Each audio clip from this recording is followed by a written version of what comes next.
Well, I'm going to end here with a couple real findings that I ran into at a visit that I made to Guantanamo several years ago.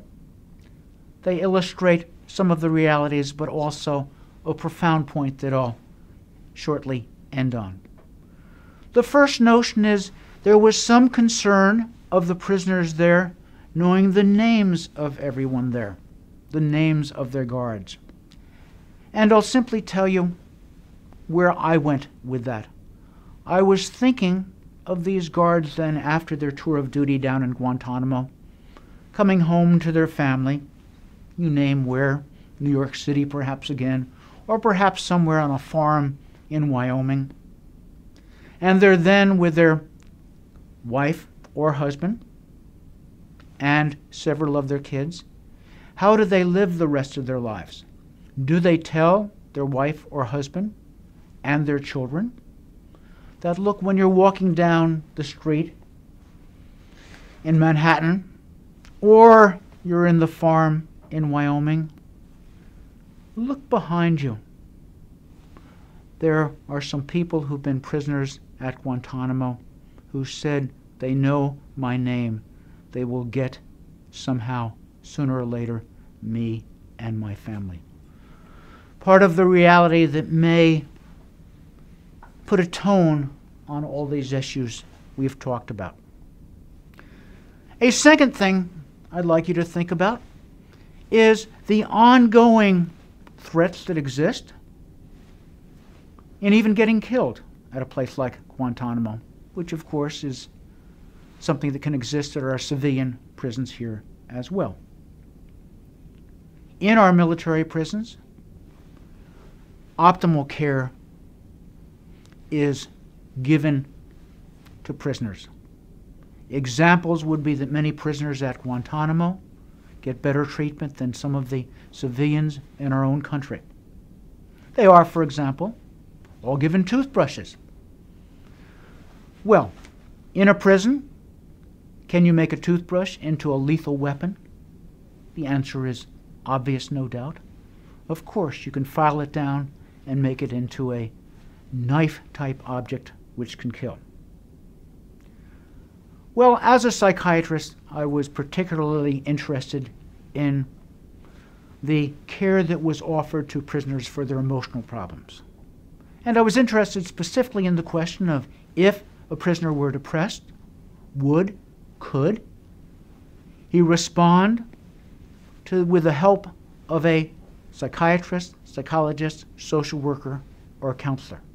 And the answer is perhaps surprising to you. Perhaps not. The answer is yes. That is to say, a counselor or care provider in a room, even with an enemy prisoner, they might be able to overcome whatever set the enemy prisoner comes in with, and that prisoner might get better from depression. Well, one of the other discussions that we had down at Guantanamo was whether those providing this care, this counseling, should wear some sort of protection, like a guard around one's throat, for example, that could protect a counselor, and by counselor I mean those in the other groups, psychiatrists, psychologists, and so on, from a prisoner perhaps having a toothbrush hidden that had been made into a knife, suddenly trying to stab the counselor in one of the arteries that could lead to their death. Well, there was one care provider who did counseling that I spoke to and asked about that fear. She said, you know, even if I did that, I could easily die in an instant anyway. The prisoner could perhaps get to me, grab this, twist it so that I choke to death, in spite of all the help that would be available. So to me, my life could be in danger either way, but I'm willing to do that. I choose to do that to help these people, knowing of that risk. Just as you might say, soldiers knowingly stay in the military, enter the military in spite of that risk. In my last example of the counselor serving to help prisoners in spite of her awareness of a risk to herself, like soldiers choosing to risk their lives for the greatest society, that's all part of virtue ethics. That is to say that qualities such as courage, selflessness, and altruism may in the end, in most or perhaps all instances, determine what happens, not the ethical arguments that we've looked at. So virtue ethics might be a framework that might be more important than all we've talked about. Similarly, another framework called the care perspective looks at what the relationships are between people and their feelings. That framework might have profound importance also.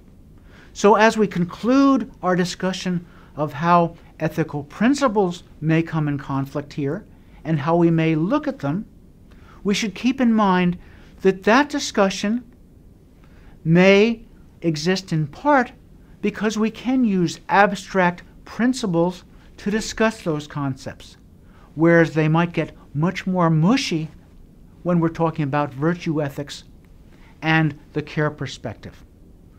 What we're saying then in these final comments are then that while the ethical analyses we've been through for most of this may be helpful in some ways, as discussion of billiard balls may be important in physics, ethical analysis also may be very limited in what it can tell us. But what we should do may come down much more to virtue ethics, what our qualities of courage and altruism are, or the care perspective, how we see our relationships with others, even our relationships with enemy prisoners who are human beings. And I'll refer back to David Burris's comment while being a surgeon holding the enemy prisoner's heart in his hand. And on that note, pursue your careers with the notion of all three ethical frameworks coming into play in what you decide. I wish you well in your future careers, and I much appreciate, again, the opportunity to be able to share this with you. Thank you.